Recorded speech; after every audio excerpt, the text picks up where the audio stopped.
이것은 어떤 아이가 잃어버린 장난감을 열심히 찾다가 우연히 그 장난감에 걸려 넘어져서 장난감을 찾는다는 말과 같습니다. 재수 좋게 우연히 찾게 되는 것, 정답이나 해결책도 우연히 발에 걸려서 찾게 된다는 것이죠. 그런데 어떤 사람을 만나 아주 재수가 좋아지고 엄청 좋은 일이 생긴다면 그것을 우연이라고 보기에는 어려울 때가 있습니다. 그래서 사람들이 어떤 좋은 일을 만나면 천우신조라고 하죠. 그리스도인은 어떤 운명론을 가지고 있나요? 하나님이 우리에게 주시는 모든 복이 우연이던가요? 이렇게 고백하잖아요. 주님께서 나를 영원 전부터 택해 주셨다고. 나를 알고 계셨다고. 에베소서 1장 4절에서 5절에 말씀합니다. 곧 창세전에 그리스도 안에서 우리를 택하사 우리로 사랑 안에서 그 앞에 거룩하고 흠이 없게 하시려고 그 기쁘신 뜻대로 우리를 예정하사 예수 그리스도로 말미암아 자기의 아들들이 되게 하셨으니. 그러면 필연적인 것이죠. 주님이 나를 선택하고 그리고 나를 위해서 길을 예비하셨다라고 하는 것은, 그래서 그 모든 사건을 우리에게 주시는 것은 우연이 아니라 필연으로 우리는 믿을 수 있는 것입니다. 주님이 나를 이미 부르시고 계셨다는 것이죠. 예정하신 대로 나를 부르시기 위해서 어떤 사람이나 사건을 만나게 하셨습니다. 그 어떤 작은 사건이나 마음가짐을 갖게 하는 것도 복을 주시려는 하나님의 의도인 것입니다. 그렇죠. 마음이 갑자기 감동이 돼서 내가 하나님의 말씀에 확 빠지든가, 아니면 어디를 우연히 갔는데 거기서 하나님의 은혜를 체험했다든가 말이죠. 그래서 우연과 필연이 만나면 하나님을 만나는 것입니다. 본문에 보면 우연히 필연이 되는 사건이 나옵니다. 나면서 못 걷게 된 이 사람, 우리가 다 알고 있는, 그 교회를 한 몇 개월 다니면 이 말씀 다 아는 아주 유명한 내용이죠. 그의 바람이 무엇이었겠습니까? 나면서 못 걷는 신세니까 일도 못하죠. 자기의 운명은 구걸하는 인생으로 생각을 했을 것입니다. 오로지 적선을 구해야 한다는 그러한 것이 이 사람의 최대의 관심사였습니다. 그래서 저는 여기에 나오는 장애인을 볼 때 오늘날 모든 인생을 대변한다는 생각을 했어요.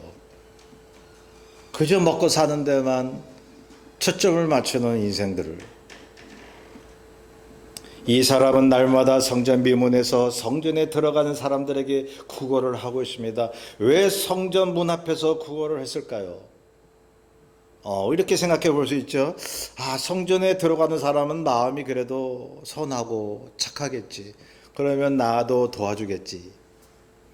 그런 생각을 했을 수 있고요. 이럴 수도 있습니다. 2절에 보면 사람들이 이 사람을 메고 구걸하는 자리에 앉혀놓고 갑니다. 이 사람을 갖다 놓은 사람들, 아마도 앵벌이를 시키는 사람일 수 있는 거죠. 그러니 이 참 처참한 건 이 장애인이죠. 예. 이 장애인은 그저 구걸하면서 마지못해 사는 것이죠. 이 구걸하는 사람은 오로지 사람들에게 무엇을 얻기에 바빴습니다. 오로지 돈이죠. 그냥 먹고 살 만한 돈이면 된다, 이런 생각도 할 수 있고요. 세상에는 먹고 살 만한 돈도 없는 사람이 많으니까. 그래서 이 참 먹고 사는데 관심을 둘 수밖에 없는 그러한 분들도 많이 있는 것을 저는 봅니다. 그러니 그 사람들 먹고 사는 데만 왜 집중하느냐, 그렇게 따지고 물을 수도 없는 거예요. 그 사람이 선택한 게 아니거든요. 우리가 선택하지 못한 모든 굴레를 볼 때에, 우리가 벗어나지 못할 모든 굴레를 볼 때에 우리는 예수 그리스도의 이름을 부를 수밖에 없는 것입니다. 그러는 중에 베드로와 요한이 성전에 들어가면서 이 사람을 만났습니다. 이 장애인도 베드로와 요한을 보고 구걸을 합니다. 한 푼 줍시오 했겠죠. 예. 저는 어렸을 때 말이죠. 아현동에서 살았는데 밤에 그렇게 거지들이 왔어요. 한 푼 줍시오. 깡통 들고. 옛날에 거지들이 많았잖아요. 한국에. 서울에도 많았고. 그러면 무서웠어요. 저 사람들은 뭐야 도대체. 그런데 지금 와서 생각하니까 참 6.25 직후 이후로 말이죠. 얼마나 많은 사람들이, 한국 사람들이 그러한 구걸의 인생을 살았던가. 그런 생각을 해봅니다. 4절에 보면 베드로와 요한이 이 사람을 주목하여 봅니다. 그래, 너 뭐가 필요하니? 주머니 뒤지면서 야, 그래, 내 돈이 있나 없나 보자. 그랬나요? 여기 담대히 이렇게 얘기합니다. 우리를 보라. 몇 푼 주고 가면 될 것을 우리를 보라고 왜 그랬을까요? 베드로와 요한에게 확신이 있었기 때문입니다. 주님의 성령이 이 장애인을 일으킬 것을 확신했습니다. 우연히 필연이 되는 순간이었습니다.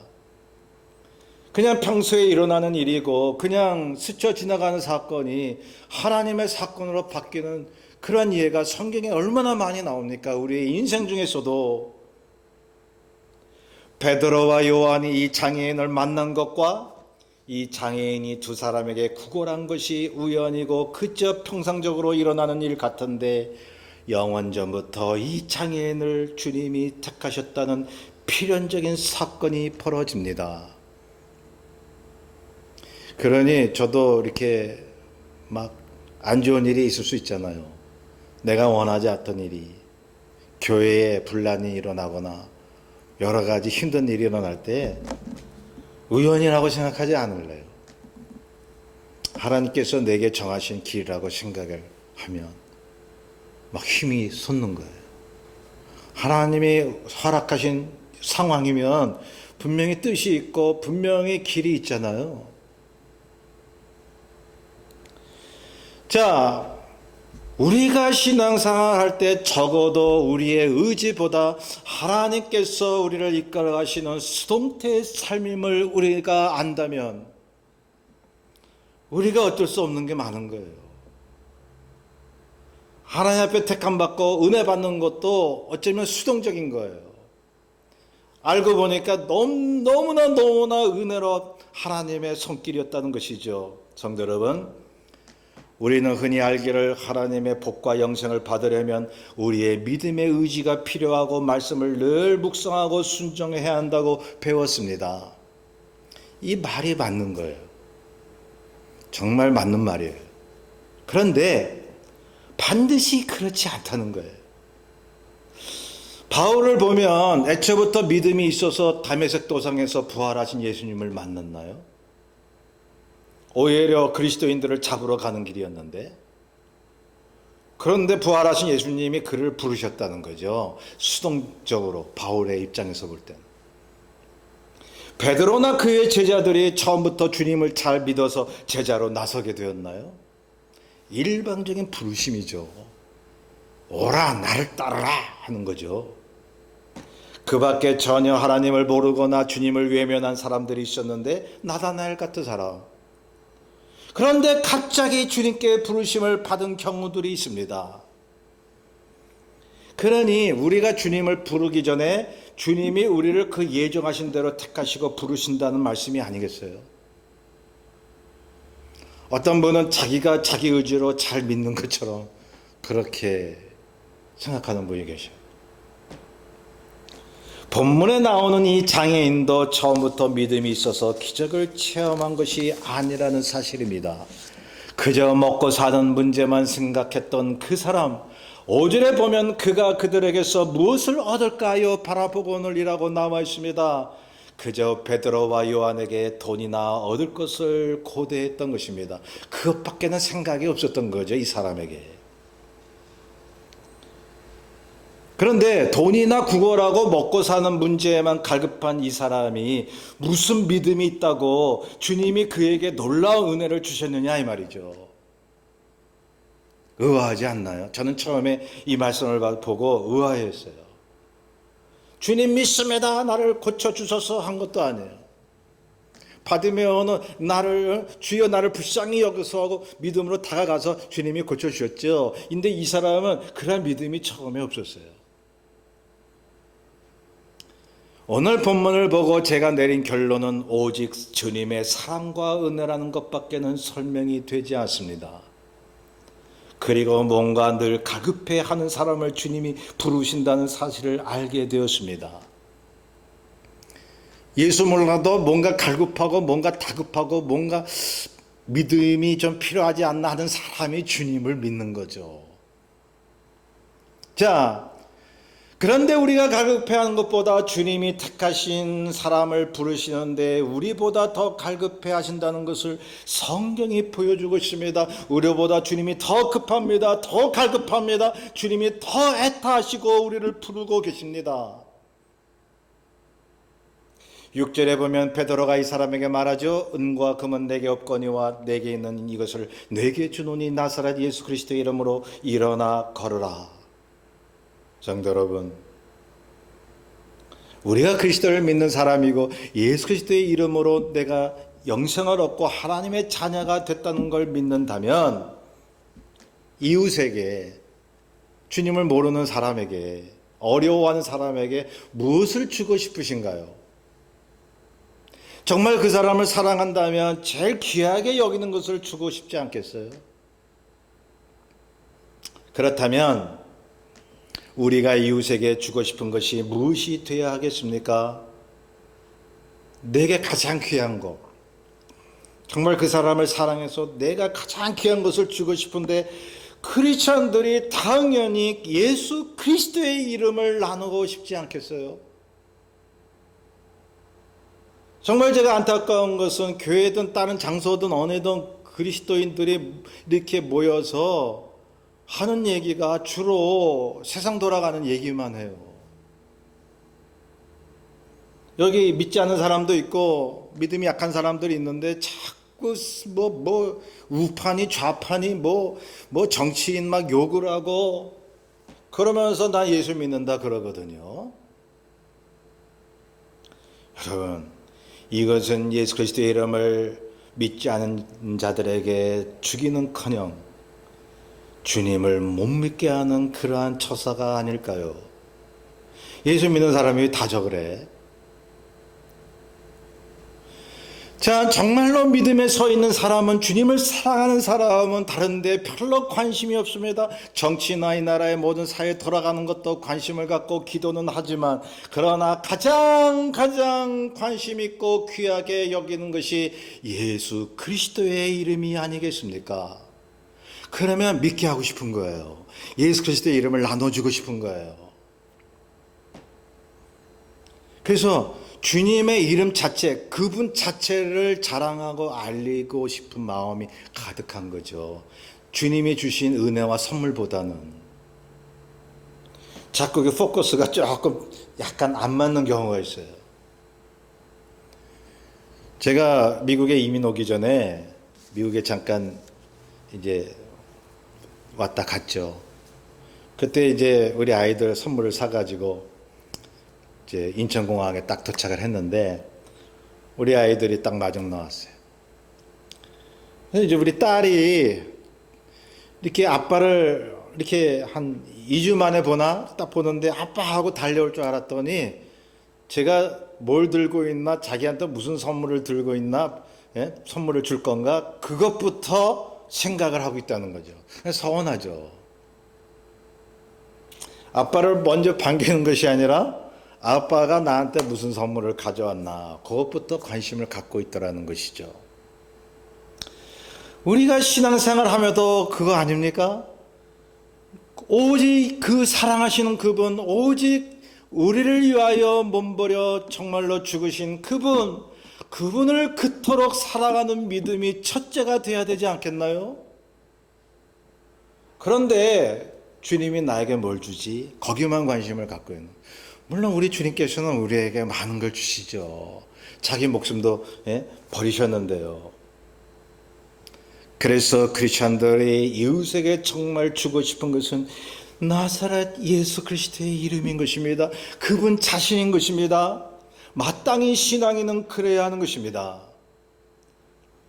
활빈교회 김진호 목사님이, 제가 서울에서 목회할 때 그분이 오셔서 부흥 집회를 해주셨는데요. 그분이 낮은 대로 임하소서라는 책을 써서 유명해졌잖아요. 그게 영화로도 나왔잖아요. 거기 빈민촌에서 열심히 봉사활동하고 어려운 사람들 위해서 나누는 삶을 사셨는데, 근데 나중에 보니까 도움 받았던 사람들이 하나 둘씩 떠나더라는 거예요.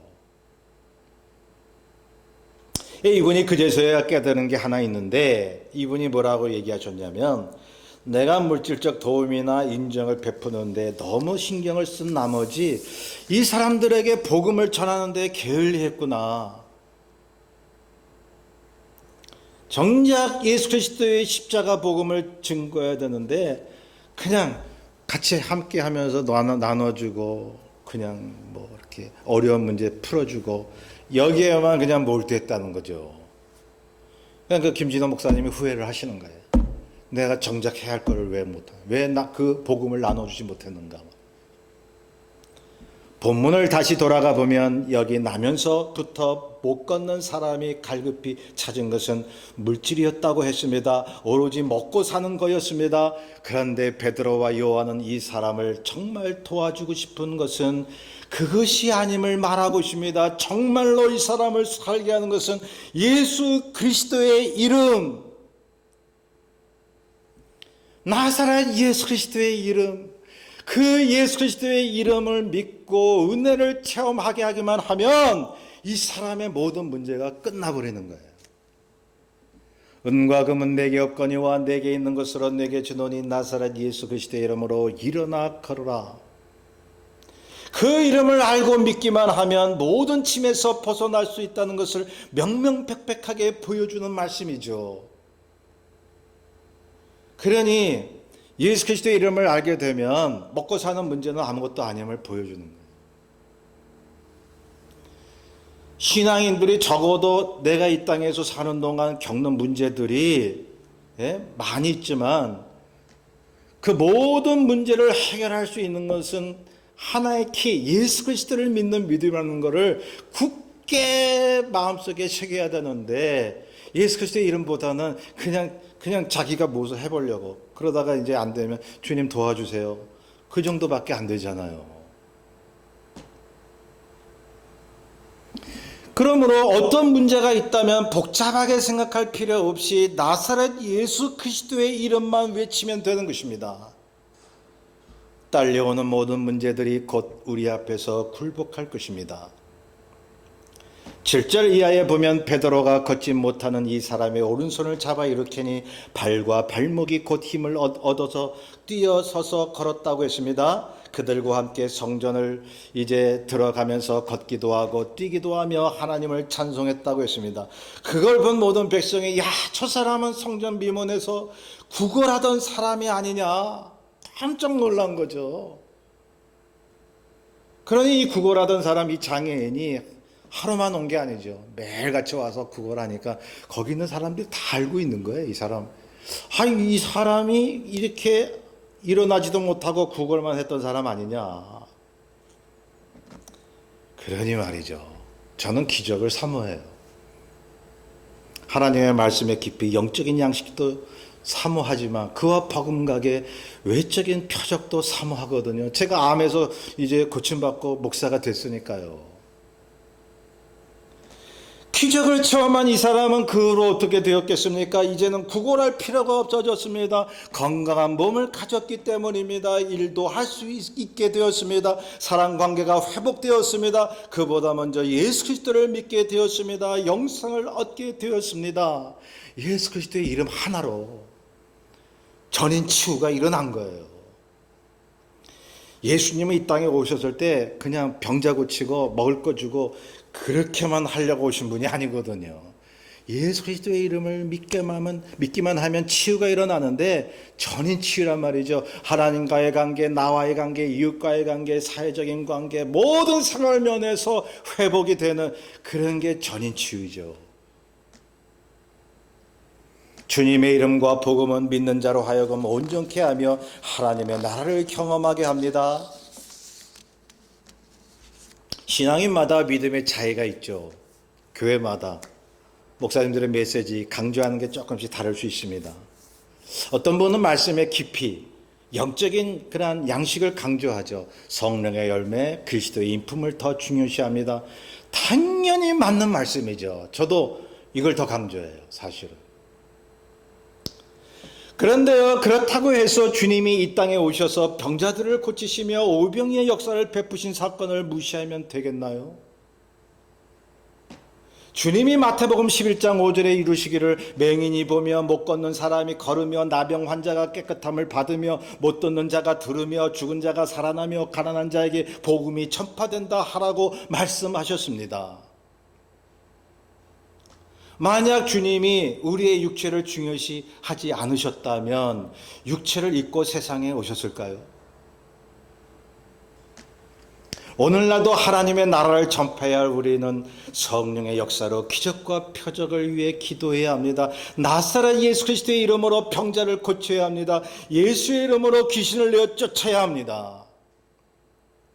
주의 성령께서 우리와 함께 하시면 주의 이름으로 귀신을 쫓아내며 병든 자를 일으키게 되는 것입니다. 주님의 약속이에요.